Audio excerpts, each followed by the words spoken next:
मौलाना 19 बच्चे पैदा किए। मौलाना मैं हार गया 6 में, आप 19 में कामयाब हो गए। तो किसी ने कह दिया हमको भी 4 पैदा करना है। 4 नहीं 8 पैदा करवा। कौन रोक रहा आपको? करो, पैदा करो। अरे खुद मोहन भागवत बोल रहे बच्चे पैदा करो। चंद्रबाबू नायडू मोदी के साथ है, बच्चे पैदा करो।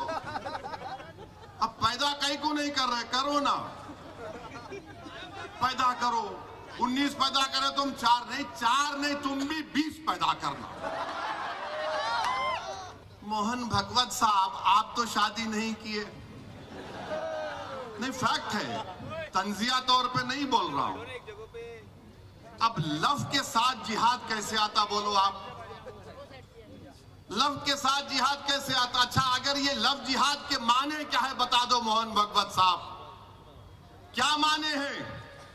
आप नागपुर का डेटा दे दो मेरे को, क्योंकि आपका हेडक्वार्टर नागपुर में है।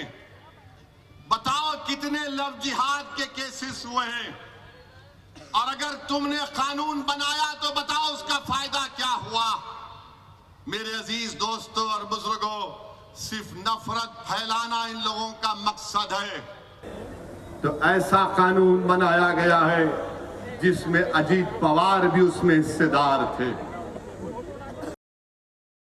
मुंह पर आकर कहती हो कि हमको वोट दो, जब ये आएंगे घड़ी दिखाएंगे तो उनसे कहना कि तुम्हारा टाइम खत्म, अब पतंग का टाइम चलेगा इंशाअल्लाह। आप बताइए मेरे वक्फ यूजर को निकाल देना। आज पोर्टल के ऊपर वक्फ की जायदादें चढ़ाने के लिए कितनी तकालीफ का हमको सामना करना पड़ रहा है। जो पोर्टल पर नहीं चलेगा वो वक्फ की प्रॉपर्टी नहीं कहलाएगी। किसी भी मस्जिद पर कोई भी केस डाल दिया जाएगा। जो मस्जिदें 100 साल, दरगाहें मस्जिदें 100 साल पुरानी है, कह दिया वक्फ मालिक नहीं, आसारे खदीमा उसका मालिक होगा।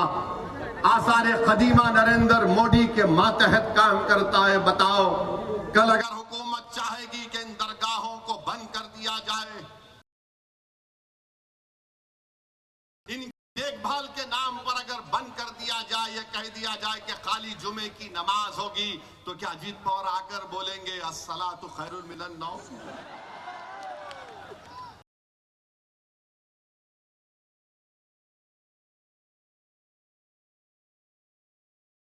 अगर आप मुत्तहिदा तौर पर अपना एक कोट पतंग के निशान पर बटन दबा कर देंगे तो अजीत पवार को भी मालूम हो जाएगा कि ये जो लोमड़ी की चाल वो चलने की कोशिश कर रहे हैं। बल्कि अगर ठेठ हैदराबादी जबान में कहूंगा तो कौवा चला हंस की चाल चल रहे हैं। याद रखो, आपका वोट आपके पास एक अमानत है, और सबसे बड़ी अमानत वक्फ की जायदादें होती है, जिसका मालिक ना ओवैसी ना हो। उस जायदादों को छीनने का कानून बना दिया गया है। और अफसोस होता है कि हमारे भाई एक इलेक्शन जीतने के लिए आप अपने सफों में इंतशार पैदा करने की कोशिश कर रहे हैं। तो मेरे अजीज दोस्तों और बुजुर्गों, आप अपने के वोट का सही इस्तेमाल करिए, मजलिस इत्तेहादुल मुस्लिमीन को कामयाब करिए, और पैगाम दीजिए बीजेपी को, एकनाथ शिंदे को, अजीत पवार को, कांग्रेस को, क्या लिया कि हम ताकत और कुव्वत के बलबूते पर हम अपने पार्टी के नुमाइंदों को कामयाब करके अमरावती में अपनी सियासी बरतरी को बरकरार रखेंगे। हम आगे की फिक्र करेंगे, कामयाबी मिलेगी। विधानसभा में भी इंशाअल्लाह कामयाबी मिलेगी। जब विधानसभा में मिलेगी तो इंशाअल्लाह ताला पार्लियामेंट में देखेंगे इंशाअल्लाह ताला। ये आज मजलिस से मुखालिफत क्यों की जाती है, क्यों औरंगाबाद में या फिर इम्तियाज जलील पर उंगलियां उठाई जाती हैं, ये नहीं चाहते कि कोई तुम्हारा खैर खा बनकर काम कर सके। अरे तुम थक गए मेरे खिलाफ इल्जाम लगाते लगाते। तुमने कह दिया बी टीम क्या क्या कह दिया। मैं तुम्हारी एक एक इल्जाम की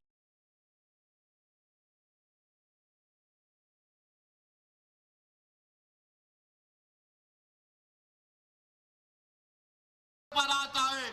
मैंने कहा मैं तो कठपुतली हूं, अल्लाह मेरा इंतजाम करने वाला है।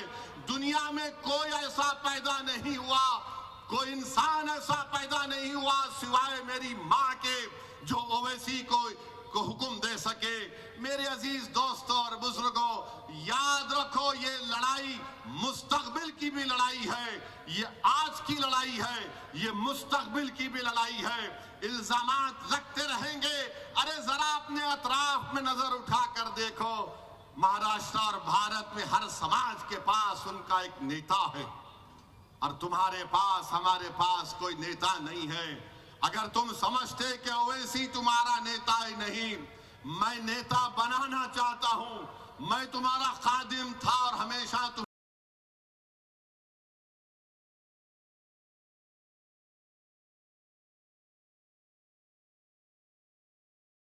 मैं अल्लाह से दुआ यही करता हूं कि परवरदिगार तूने जो बेशुमार नेमतों से मुझे नवाजा, मुझे इस नेमत से भी नवाज दे मेरी आंख बंद होने से पहले, कि एक नहीं बल्कि सौओं की तादाद में इस गरीब और मजलूम कौम की जो तेरे हबीब की उम्मत है उसके नेता बन जाए, ताकि वो अपने मुस्तकबिल के फैसले कर सके, ताकि वो अपनी शरीयत की हिफाजत कर सके, ताकि अपने नौजवान बच्चों को पढ़ा सके, अपनी बच्चियों को पढ़ाए, उनकी आबरू की हिफाजत कर सके, जो अपने माँ बाप के ख्वाबों को पूरा कर सके, जो जालिम हुक्मरानों के सामने जमहूरियत का सहारा लेकर अपने मसाइल को हल कर सके।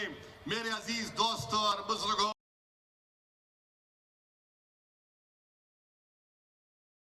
मुझे चीजों से नवाजा है, बस यही चाहता हूं कि आपने एक सियासी शऊर जो अमरावती में बेदार हो चुका है, आप उसको और ताकतवर बनाइए। और फिर आज मुझे मीडिया के सामने हमारे हाजी इरफान साहब के घर में किसी हमारे मीडिया के दोस्त ने पूछा कि मोहन भगवत ने ये कहा कि माँ बाप अगर औलाद से बात करते रहेंगे तो लव जिहाद।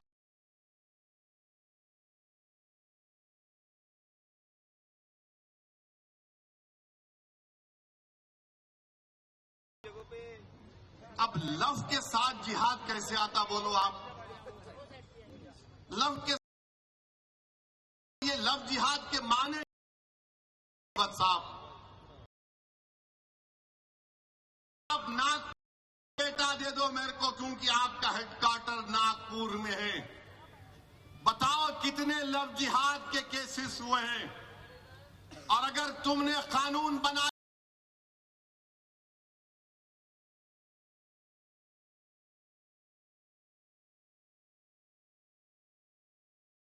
कि डराओ मुसलमानों को, और डराकर इनको डराते रहो और इनको कमजोर करते रहो, और फिर यहां पर एक किसी ने बयान दे दिया कि क्या मौलाना कितने बच्चे पैदा कर,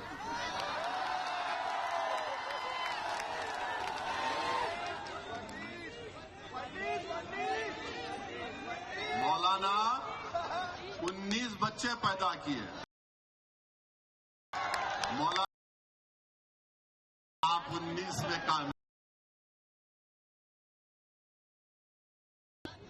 मेरे को 6 है, दाढ़ी वाइट हो जा रही। मौलाना से मिलना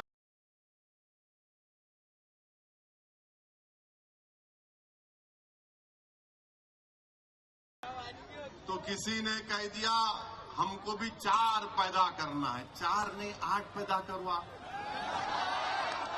कौन रोक रहा आपको?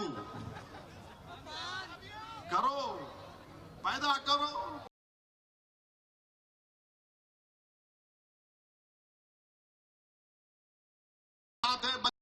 करो, पैदा कहीं को नहीं कर रहे, करो ना। पैदा करो, 19 पैदा करे तुम, 4 नहीं तुम भी 20 पैदा करना। तुम्हारे को भगवान का वास्ता तुम भी 19 या 20 पैदा करना। ये क्या है, मजाक है हर चीज में।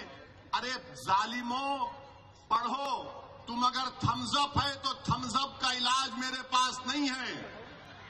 भारत में जो डेमोग्राफिक डिविडेंड है, सबसे ज्यादा 40 साल से कम उम्र नौजवान भारत में है। दुनिया में किसी मुल्क में ऐसी नौजवान आबादी नहीं है। 60% आबादी भारत की 40 साल से कम उम्र की है। उनको आप नौकरी नहीं दे रहे, उनको आप सिखा रहे नहीं कोई स्किल, उनको आप कोई जिंदगी का मकसद नहीं दे रहे। आर्मी में जाते थे, आपने आर्मी के फुला नया उसमें नहीं दे सकते, तुम गौ रक्षक बन जाओ, तुम लव जिहाद करके रास्ते पे चले जाओ। और आपको मालूम कि उत्तर प्रदेश के मुख्यमंत्री बाबा बहुत बड़े साइंटिस्ट हैं, बहुत बड़े साइंटिस्ट हैं। माने दुनिया में उनके साथ कोई साइंटिस्ट आज तक पैदा नहीं हुआ। मैं सही बोल रहा हूं। बाबा ने बोला कि अब मुसलमानों की बस्तियों में जाकर तलाश करो बांग्लादेशी कौन है। तो बाबा ने बोला कैसे पहचानना। बेचारे पुलिस वाले सीएम हैं, बोले जाओ और जाकर मुस्लिम बस्ती में जाकर पूछो तुम बांग्लादेशी है। वो बोलेगा नहीं है। तो बाबा बोले फोन लेके उसकी पीठ पे रख के बोलना फोन बोल रहा है इन्हें बांग्लादेशी है। अरे आप बताइए, फोन को पीठ पे रख के बाबा बोल रहे बांग्लादेशी है। बाबा कभी किसी के सर पे रख के देखना, इसमें भेजा है भी नहीं है। बेचारा एक 75 साल का बिहार अररिया का बूढ़ा बोल रहा मैं बिहार का हूं। नहीं, तुम बांग्लादेश के हैं। हम फोन लगा के पीठ पे फोन रख दिए, उन्हें बोल दिया। जिस्म पे बहुत से जगह पे लगा के बोल सकते क्या क्या हो रहा, समझे ना तुम। मेरे अजीज दोस्तों और बुजुर्गों, ये हाल करके रख दिए। जलगांव में सुलेमान पठान को उसके दोस्तों ने मिलकर मॉब लिंचिंग कर दिया। ये जो अजीत पवार का खंडवा डाल के फिर रहे हैं, जरा तुम पूछ सकते जाकर। तुम ना वफ के कानून पर पूछ सकते, ना तुम वो पठान बच्चा जिसको उसके बचपन के दोस्तों ने मार मार कर कत्ल कर दिया। 4-5 पीढ़ी उस गांव में रह रही थी, जलगांव में सुलेमान पठान की 5 पीढ़ी उस गांव में रह रही थी। अब उसके बाप ने कहा कि मैंने बेटे को खो दिया, आप मेरी जान का खतरा है, गांव छोड़ के चला गया। ये ट्रिपल इंजन की सरकार के कारनामे हैं मेरे अजीज दोस्तों और बुजुर्गों। पूछो अजीत पवार से, क्या किया तुमने? तुम्हारे पास कोई अल्फाज नहीं है। महाराष्ट्र में पहला मॉब लिंचिंग मोहसिन शेख का 2014 में हुआ था। पूना तो तुम्हारा है ना अजीत पवार। क्या तुम्हारा अजीत पवार मिला मोहसिन शेख के किसी खानदान वालों से जो आईटी की जॉब कर रहा था? खत्म हो गया केस। और यहां पर अमरावती में आके नहीं दादा बोले अबे तेरा दादा कौन है, तेरे को पता भी है या नहीं है? मेरे अजीज दोस्तों और बुजुर्गों, एक मुल्क में एक माहौल बना के रख दिए कि बस नफरत पैदा करो भारत की सबसे बड़ी अकलियत के खिलाफ। और ये लोग आते हैं, कांग्रेस पार्टी का उम्मीदवार है, कर्नाटका में कांग्रेस बरसर इख्तिदार है। बेंगलुरु में 300 मुस्लिम घरों को बुलडोजर लगाकर तोड़ दिया गया। 300, 1-2 नहीं। जमाल कॉलोनी में तो तोड़ के बाईपास की बात की गई थी, यहां पर तो बुलडोजर लगाकर खंडेर बना दिया गया। वहां पर उनके एक मुस्लिम मंत्री बोल रहे कि 1 जनवरी तक 50 देता घर, फिर बोले 5 तारीख तक 40 देता मैं। 300 घर। इस सर्दी में सरे आसमान पड़े हुए हैं, मजलिस इत्तेहादुल मुस्लिमीन के लोग उनको खाना खिलाने का इंतजाम वहां पर कर रहे हैं, और कांग्रेस वाले आकर बोलते हैं ओवैसी बी टीम है, ओवैसी सी टीम है। अच्छा, ये अब और एक बात समझा रहा हूं आपको। भारत की पार्लियामेंट में वंदे मातरम के 100 साल मुकम्मल होने पर जो हमारे मुल्क का कौमी तराना है, नेशनल एंथम जन गण मन है, उसकी बहस हुई। उस बहस में अजीत पवार के एक एमपी ने क्या कहा था, उस बहस में कांग्रेस पार्टी के एमपीज ने क्या कहा था, कभी आपने सुना उन लोगों से क्या कहा था उन्होंने? ये समाजवादी पार्टी भी आजकल इन्हों भी आते हैं, इन्होंने भी क्या कहा था इनके एमपीज आपने सुना? असदुद्दीन ओवैसी ने, मेरे भाई, मैंने अपनी तकरीर का आगाज किया कि 24 जनवरी 1950 को हमने संविधान अपने आप को दिया, तो संविधान का आगाज किससे होता है? We the people. सुनो आरएसएस को चाहने वालों, सुनो कांग्रेसियों, सुनो अजीत पवार, सुनो अखिलेश यादव, कि भारत का संविधान का आगाज वी द पीपल से होता है, भारत माता से नहीं होता है। इस संविधान का प्रियम्बल ये कहता है liberty of thought, expression, belief and faith. ये भारत के आईन का प्रियम्बल है। मैंने कहा कि जब हम अपने आप को संविधान ये लिख कर दे रहे हैं, कैसे आप मुझसे कह रहे हैं कि बीजेपी के लोग मेरी तकरीर के दौरान कह रहे थे भारत में रहना है? मैंने कहा भारत में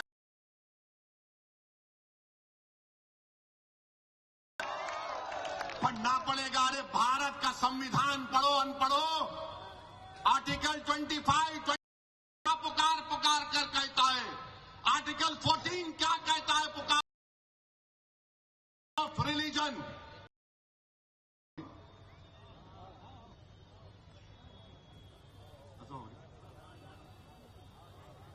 एक 2 मिनट रुकेंगे सर।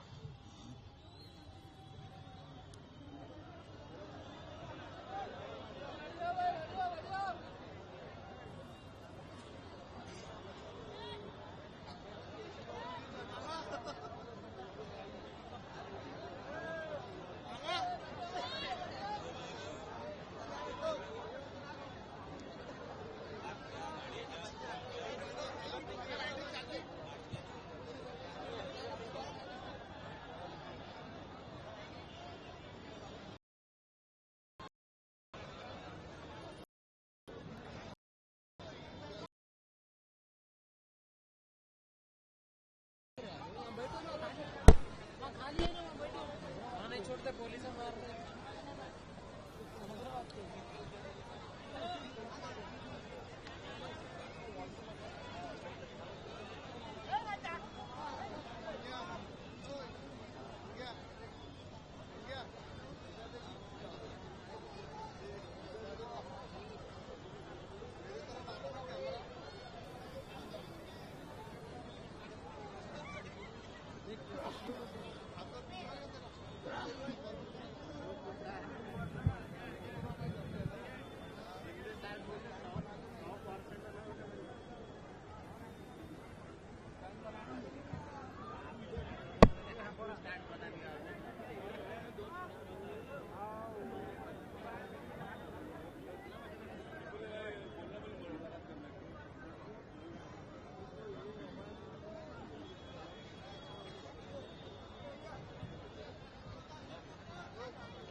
बिस्मिल्लाहिर्रहमानिर्रहीम।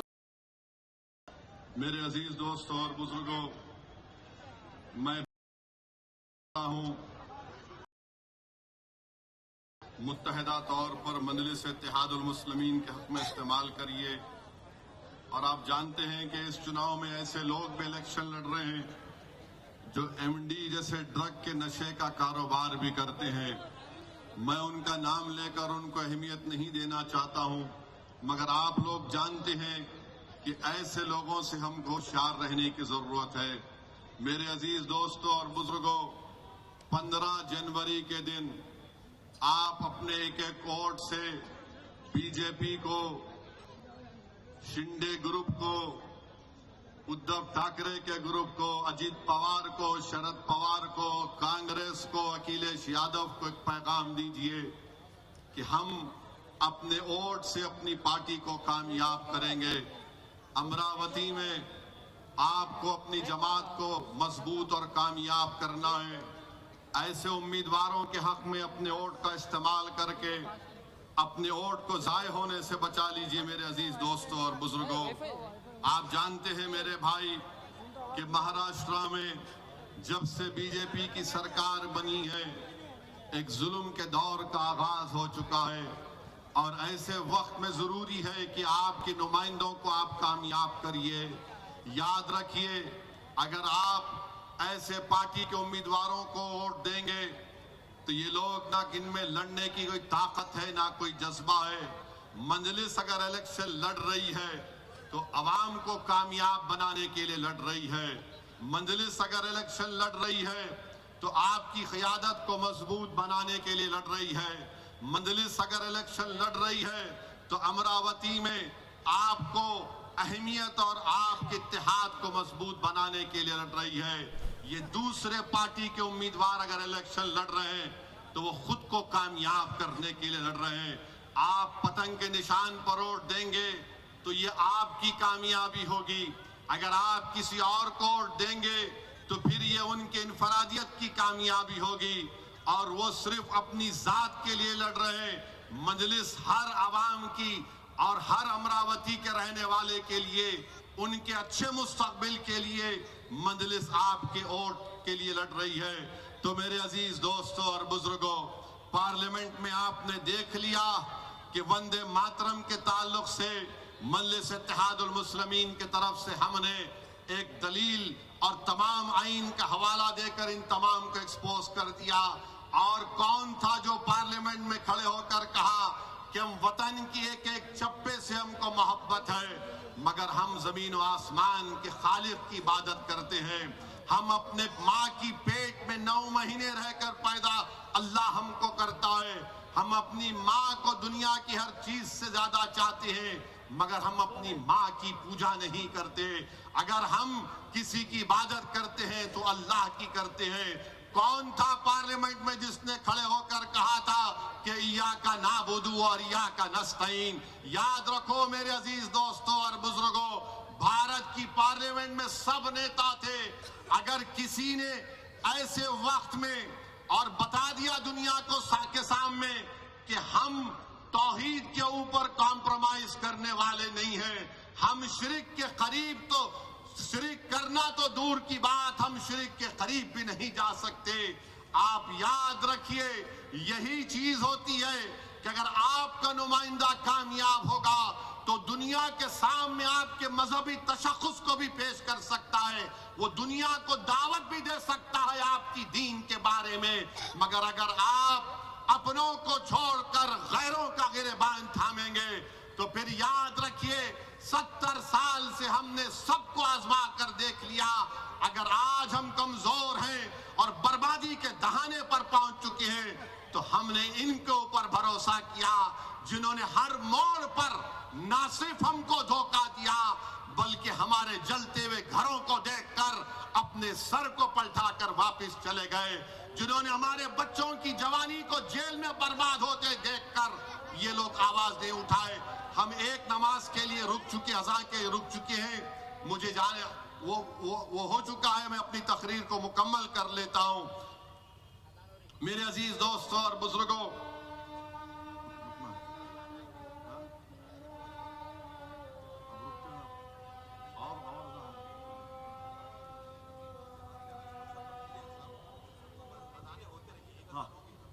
सही एक अज़ान के लिए रुक चुके। बहरहाल मेरे भाई, मैं आपसे अपील कर रहा हूं कि मंजलिस को वोट देकर कामयाब करिए। और दूसरा जलसा कब है? 10 तारीख को मैं फिर आ रहा हूं इंशाअल्लाह। क्या टाइम पे, कहां पे है? बाजू के ग्राउंड में आप आएंगे ना? I love you, you love me also, I know that. बहरहाल मेरे अजीज दोस्तों और बुजुर्गों, डरने और घबराने की जरूरत नहीं है। यकीनन जहां कहीं भी मॉब लिंचिंग होगी हम उसकी मजम्मत करते हैं। तो मेरे साथ नारा लगाइए, नारे तकबीर, नारे तकबीर। एबीपी माझा, उघडा डोळे बघा नीट।